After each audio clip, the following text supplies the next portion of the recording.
Jail മോചിതരായെങ്കിലും കന്യാസ്ത്രീകൾക്കെതിരെ ഗുരുതര വകുപ്പുകൾ ചുമത്തിയുള്ള കേസുകളിൽ ആശങ്ക ബാക്കി. കേസ് റദ്ദാക്കാൻ ഇനിയും കോടതി കയറി ഇറങ്ങേണ്ടി വരും എന്നതാണ് മുന്നിലെ പ്രതിസന്ധി.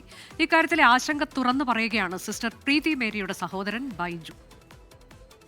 ജാമ്യം കിട്ടിയെന്നുള്ള ഒരു നടപടി മാത്രമേ ഇപ്പോൾ നടന്നിട്ടുള്ളൂ. ഇനി വാദം കേൾക്കുന്ന കാര്യത്തിലായാലും കേസ് നടക്കുന്ന കാര്യത്തിലായാലും സഭയായിട്ട് ആലോചിച്ച് നല്ല രീതിയിൽ അതിനെ മുന്നോട്ട് കൊണ്ടുപോകാനാണ് ഞങ്ങൾ തീരുമാനിച്ചിരിക്കുന്നത്. ഏത് പൗരനും ഏത് സംസ്ഥാനത്ത് പോയി ജോലി ചെയ്ത് ജീവിക്കാം, അതാണ് ഇവിടെ ചോദ്യം ചെയ്യപ്പെട്ടത്. തീർച്ചയായും നീതി കിട്ടും. ജാമ്യവ്യവസ്ഥയിൽ ഞാൻ ഇന്നലെ പറഞ്ഞില്ലേ, ഭീകരർക്ക് പോലും കൊടുക്കാൻ പറ്റാത്ത വ്യവസ്ഥകളാണ് ഈ രണ്ട് പാവപ്പെട്ട കന്യാസ്ത്രീകൾക്ക് വേണ്ടി കൊടുത്തിരിക്കുന്നത്. അത് പ്രാഥമിക ഘട്ടത്തിലായതുകൊണ്ടായിരിക്കാം കേസ് നടക്കുമ്പോൾ കേസ് തള്ളി പോകുന്നത് ഞങ്ങൾ ഉറച്ചു വിശ്വസിക്കുന്നു. കേസ്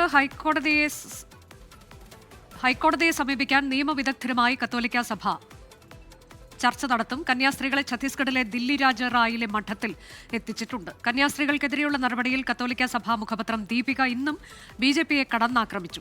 ഇരിങ്ങാലക്കുട രൂപതയിലെ പള്ളികളിൽ ഇടയലേഖനവും വായിച്ചിട്ടുണ്ട്. നമ്മുടെ പ്രതിനിധികൾ തത്സമയം ശ്രീനാഥ് ചന്ദ്രൻ ദുർഗിൽ നിന്ന്, ഒപ്പം തന്നെ റാഫി കരീം വിശദാംശങ്ങളുമായി. ആദ്യം ശ്രീനാഥ് ചന്ദ്രനിലേക്കാണ്. ശ്രീനാഥ്, ഇനിയുള്ള കാര്യങ്ങൾ എങ്ങനെ എന്നുള്ളതാണ് അടുത്ത കടമ്പ. അത് കടക്കേണ്ടിയിരിക്കുന്നു. ഇപ്പോൾ കനത്ത സുരക്ഷയിലൊക്കെ കോൺവെന്റിലേക്ക് എത്തിച്ചിട്ടുണ്ട് കന്യാസ്ത്രീകളെ.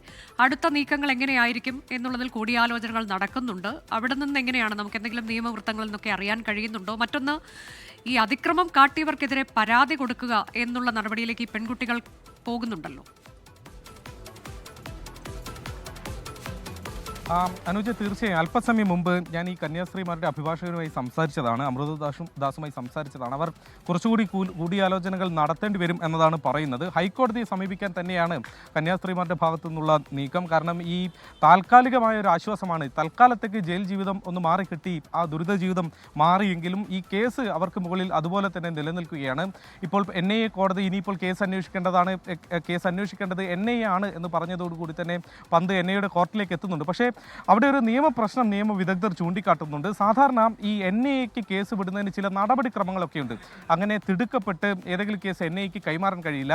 NIA നിയമത്തിലെ 6-ാം വകുപ്പിൽ ഇതേക്കുറിച്ച് വിശദമായി തന്നെ നിർവചിച്ചിട്ടുമുണ്ട്. അതിൽ പറയുന്നത്, ആദ്യം സംസ്ഥാന സർക്കാർ ഇതുമായി ബന്ധപ്പെട്ട വിവരം കേന്ദ്ര ആഭ്യന്തര മന്ത്രാലയത്തിലേക്ക് അയക്കണം. അവിടെ counter terrorism and radicalisation division ഉണ്ട്. അവർ 15 ദിവസത്തിനകം ഇതിലൊരു തീരുമാനമെടുത്ത് NIA DGയെ ഒക്കെ അറിയിച്ച് ആ തരത്തിലാണ് ഈ കേസ് നടപടികളിലേക്ക് പോകേണ്ടത്. അതായത് ഈ കേസിൻ്റെ മെറിറ്റും പ്രാഥമികമായുള്ള തെളിവുകളും ഒക്കെ തന്നെ ആഭ്യന്തര മന്ത്രാലയം പരിശോധിച്ചതിന് ശേഷമാണ് സാധാരണ അങ്ങനെ കേസ് കൈമാറുക. പക്ഷേ ഈ കേസിൽ അത്തരം നടപടികളൊന്നും ഉണ്ടായിട്ടില്ല എന്നതൊരു നിയമപ്രശ്നമായി ചൂണ്ടിക്കാട്ടുന്നു.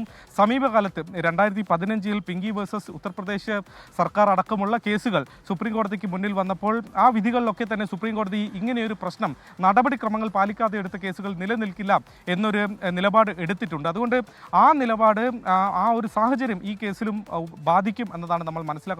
അതുകൊണ്ട് ഹൈക്കോടതിയിൽ എത്തുമ്പോൾ ഈ നടപടിക്രമങ്ങളിലൊക്കെ തന്നെ പ്രശ്നങ്ങൾ ചൂണ്ടിക്കാട്ടും. നമുക്കറിയാം, ഈ പെൺകുട്ടികളും അവരുടെ രക്ഷിതാക്കളും ഒക്കെ തന്നെ കന്യാസ്ത്രീകൾക്ക് അനുകൂലമായ ഒരു സത്യവാങ്മൂലം നൽകിയിട്ടുണ്ട്. അവരെ ആരും നിർബന്ധിച്ച് ഏതെങ്കിലും തരത്തിലുള്ള മനുഷ്യക്കടത്തിനും വിധേയരാക്കിയിട്ടില്ല എന്നത് തന്നെയാണ് അവരും പറയുന്നത്. അതുകൊണ്ട് പ്രാഥമികമായ തെളിവുകൾ പോലും ഇല്ലാത്തൊരു കേസാണ്.